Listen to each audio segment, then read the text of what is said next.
नमस्कार दोस्तों, स्वागत है आपका हमारे ऑनलाइन शिक्षा के यूट्यूब चैनल में। आज है संडे, लेकिन आज कोई एडिटोरियल्स आर्टिकल कोई पब्लिश नहीं होता, लेकिन कुछ इंपॉर्टेंट इश्यूज़ हैं जो आज भी पब्लिश्ड हुए हैं।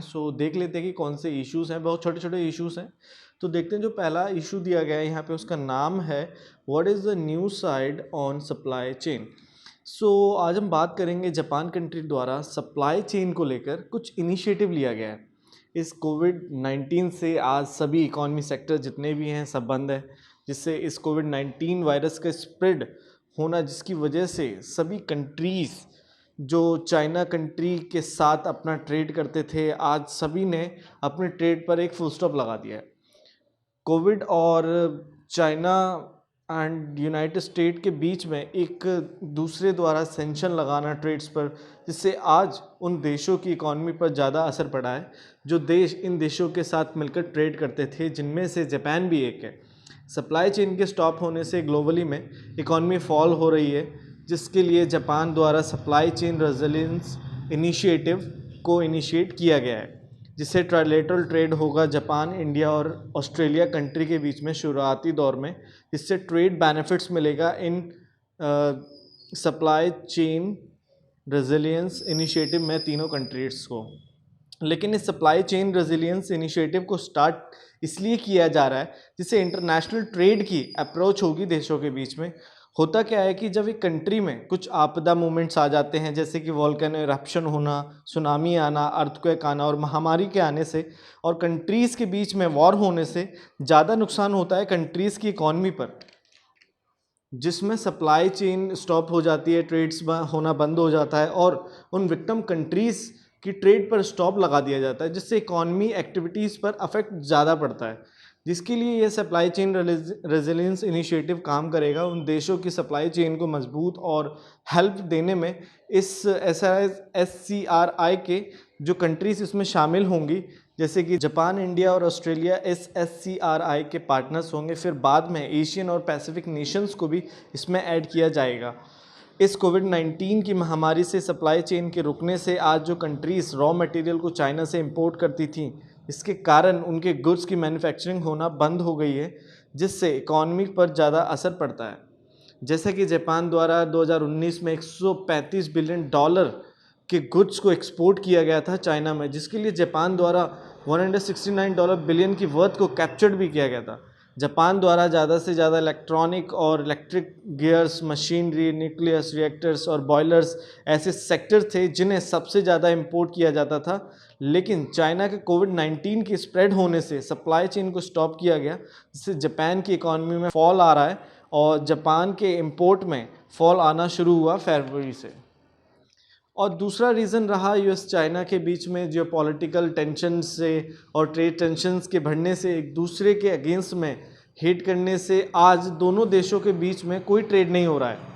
वर्ल्ड की अगर दो लार्जेस्ट इकॉनमीज़ द्वारा अगर अपने अपने इश्यूज़ को रिजॉल्व नहीं किया गया, तो शायद जिसका असर पड़ेगा वर्ल्ड के अदर कंट्रीज़ पर, जिससे जापान पर इम्पैक्ट ज़्यादा होंगे, क्योंकि जापान दोनों कंट्रीज़ के साथ ट्रेड करता है बड़े स्केल पर।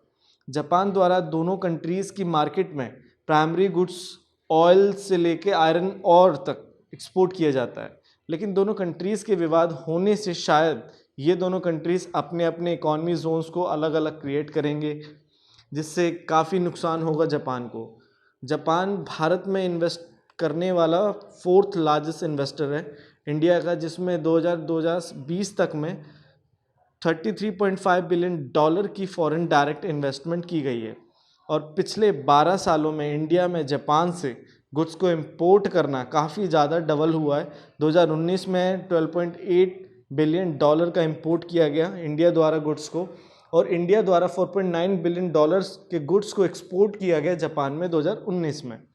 और 1400 जापान की कंपनियां को ऑपरेट किया जाता है इंडिया में, जिससे काफ़ी अच्छे ट्रेड में रिलेशनशिप हुए हैं हमारे जापान के साथ। आज ऑस्ट्रेलिया, जापान और इंडिया पहले से ही कोऑर्डिनेटर सिक्योरिटी के मेंबर्स हैं। चाइना ऑस्ट्रेलिया का एक लार्जेस्ट ट्रेडिंग पार्टनर है, जिसमें ऑस्ट्रेलिया द्वारा एक्सपोर्ट 32% तक किया जाता है आयरन और सेक्टर्स में, कॉल्स में और गैस सेक्टर्स में चाइना के। आज दोनों कंट्रीज़ की ट्रेड में कम होते जा रहे हैं। चाइना ने अब बीफ को इंपोर्ट करना बंद कर दिया है ऑस्ट्रेलिया के 4 फर्म से, और इंपोर्ट ड्यूटीज़ को बढ़ा दिया है ऑस्ट्रेलियन बार्ले पर। और ऑस्ट्रेलिया में रेसिज्म होने से चाइना के अगेंस्ट में, जिससे चाइनीस स्टडी को वार्न किया गया है कि ऑस्ट्रेलिया में स्टडी को एनरोल के लिए, और ऑस्ट्रेलिया द्वारा भी इस कोविड-19 पर इंक्वायरी के लिए अपील की गई है चाइना पर, जिससे चाइना काफ़ी ज़्यादा अनॉय फील कर रहा है ऑस्ट्रेलिया के अगेंस्ट में। और आज इंडिया के भी रिलेशन काफ़ी ज़्यादा गिरे हैं चाइना के साथ बॉर्डर्स के इश्यूज़ पर, जिसके लिए इंडिया ने चाइना एकदम से ट्रेड को स्टॉप कर दिया। 2018 में 2018 में चाइना का शेयर भारत के इंपोर्ट में 14.5% तक रहा, जिसमें टॉप 20 आइटम्स को सप्लाइड किया जाता था इंडिया में। और फार्मास्यूटिकल मेडिसिन को बनाने के लिए, रॉ मटेरियल के लिए इंडिया चाइना पर फुली डिपेंडेंट है आज भी।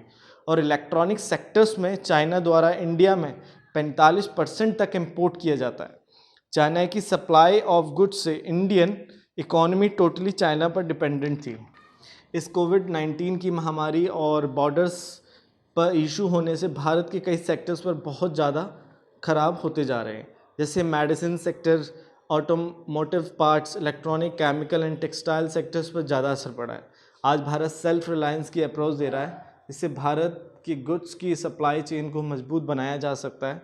और इन सब बातों को ध्यान में रखते हुए जापान ने SCRI को लॉन्च कर रहे हैं, जिससे जापान द्वारा कहा जा रहा है कि इंडिया इस प्रोग्राम का मेंबर बन सकता है। इंडिया के पास आज काफ़ी अच्छे ऑप्शंस हैं, जैसे फॉरेन इन्वेस्टर्स को इनवाइट किया गया है मार्केट के लिए और मैन्युफैक्चरिंग सेक्टर्स के लिए, जिससे ईज़ ऑफ डूइंग बिजनेस की अप्रोच रहेगी भारत में और स्किल्स डेवलप की जा सकेंगी ह्यूमंस में। इंडिया द्वारा टैक्स इंसेंटिव्स देना वियतनाम और फिलीपींस इन्वेस्टर्स को मैन्युफैक्चरिंग सेक्टर्स में, सिर्फ इससे इकॉनमी में ईज़ ऑफ डूइंग की अप्रोच नहीं आएगी। तो अब जो हमारा सेकंड इशू है उसका नाम है इंडिया पुल आउट ऑफ काप्कस ड्यू टू चाइना।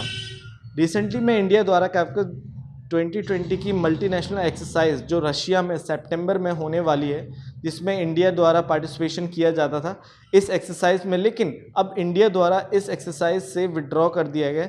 रीज़न रहा विड्रॉ का चाइनीज़ ट्रूप्स, और क्योंकि उस एक्सरसाइज में चाइनीज़ ट्रूप्स भी शामिल होंगे, जिसके कारण इंडिया ने पार्टिसिपेशन लेने से मना कर दिया।